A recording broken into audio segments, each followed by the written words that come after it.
A čo alternatívne reality, paralelné svety, ktoré sa tblietajú tesne za závojom vnímania?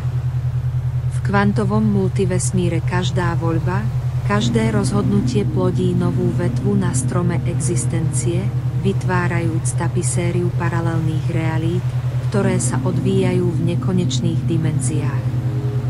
Tu každý sen, každá túžba nachádza vyjadrenie v nespočetnom množstve svetov, z ktorých každý je rovnako skutočný ako ten druhý.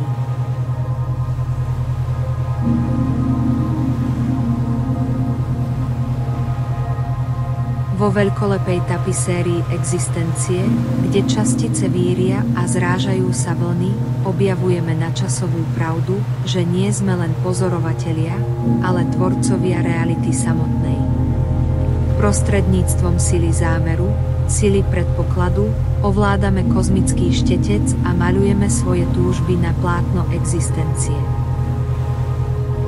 Keď sa pozrieme do hlbín kvantovej priepasti, uvedomíme si, že vesmír nie je prázdnou prázdnotou, ale nekonečným oceánom potenciálu, ktorý čaká na preskúmanie a skúsenosti.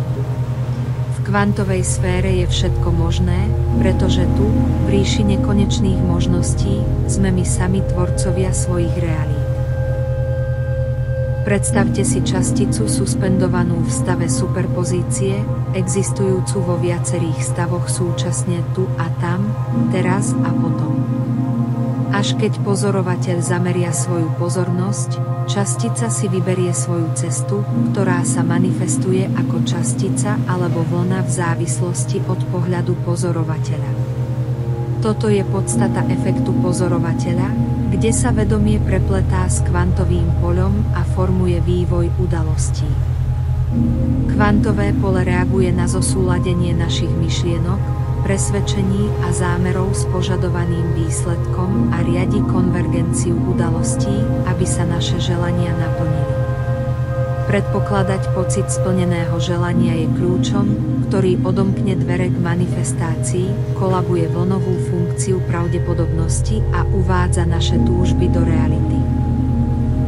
V obrovskom priestore vesmíru, kde častice tancujú a vlny sa trvlietajú, leží ríša riadená nie zákonmi klasickej fyziky, ale záhadnými princípmi kvantovej mechaniky. Tu, v kvantovej sfére, sa vedomie prepletá s hmotou a formuje samotnú štruktúru reality.